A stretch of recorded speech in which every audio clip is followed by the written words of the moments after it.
Президент встречался с главой Ингушетии Муратом Зязиковым. Речь шла о социально-экономической ситуации в республике. Начнем, наверное, с социально-экономического положения в республике. Как вы оцениваете прошлый год? Какие задачи ставите перед собой на текущий?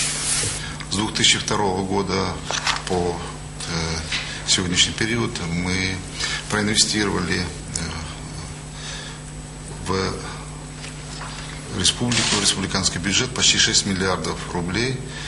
Построили 80 объектов промышленных. Мы также ввели дополнительное жилье, свыше 500 тысяч квадратных метров жилья. Самая главная проблема все-таки остается – это безработица.